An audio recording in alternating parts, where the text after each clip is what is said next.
If you want to stay stuck, just keep waiting to feel motivated. Keep scrolling, keep saying tomorrow. But if you're tired of that cycle, I'll show you 3 steps to actually get things done without motivation. The first step: fix the starting problem. The problem isn't the work, it's the start. Every time you delay starting, you train your brain to say, I don't do hard things. That's why you feel stuck. Because you're not avoiding the task, you're avoiding the identity that comes with it.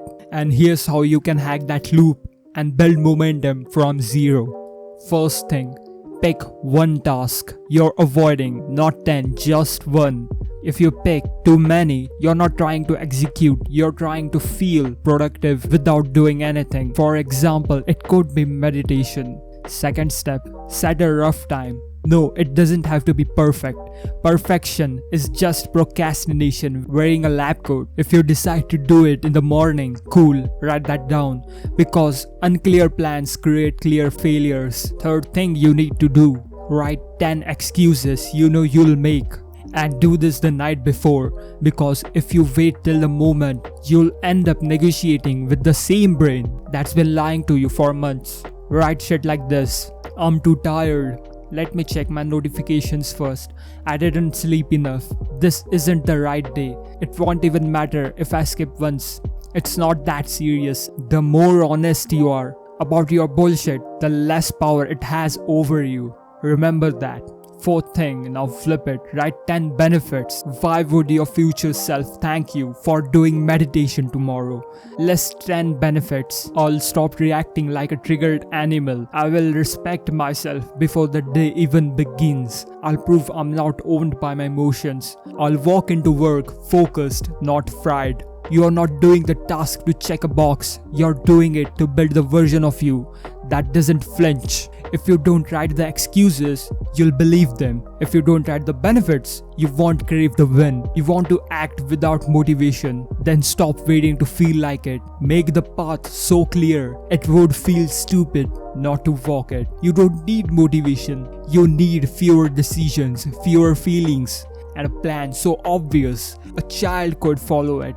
That's how you become consistent. That's how you build discipline. But let's be real for a second. What happens when you were consistent and then you fell off? Because it's one thing to start, it's another thing entirely to restart. When the streak is gone, the momentum is dead, and the guilt is louder than your focus. And if that's where you are right now, then step 2 is for you. I use a simple Notion template to plan my day, track what I'm avoiding, and stay focused. It's not fancy, but it helped me stay consistent when nothing else did. I'm sharing it for free, and I myself built it. If it helped me, it might help you too. Links below. But starting is just the first punch. The real challenge is what happens when you stop and don't start again. Because restarting is 100 times harder than starting. So here's how you can regain momentum after losing it. Maybe you were consistent for a month or 2. You're doing workouts, journaling, deep work. Then life hits. You took a day off and that day never ended.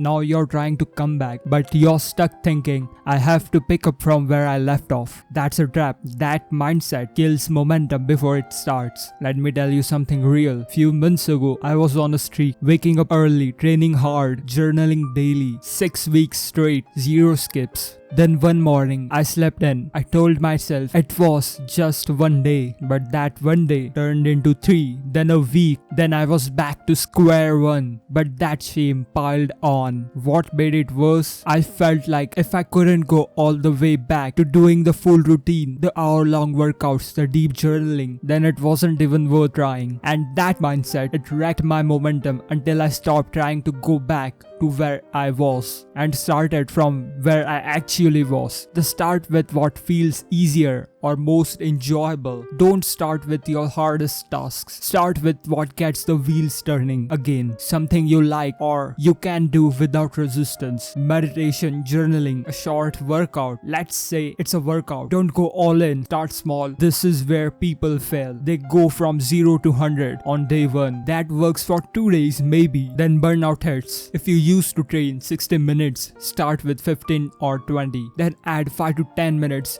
every day. That's progressive overload for your discipline. Your brain doesn't need proof that you're perfect. It needs proof that you show up. Step 3. Master the mindset. Efforts over outcome. This is where most people break, not because they can't do the work, but because they are chasing the wrong reward. There is a quote from Alex Samosi that stuck with me. I judge myself on the amount of effort I put in, not on the reward I get after putting in the work. Because when you focus on effort over results, you activate your dopaminergic reward system in a much healthier way. If your brain only gets dopamine from external wins, you become addicted to outcomes. But when your brain learns to reward the effort itself, you create a feedback loop of internal motivation. This is called intrinsic reinforcement, and it's the foundation of long-term consistency. It's not did I win today, it's did I show up and give what I had even if no one noticed.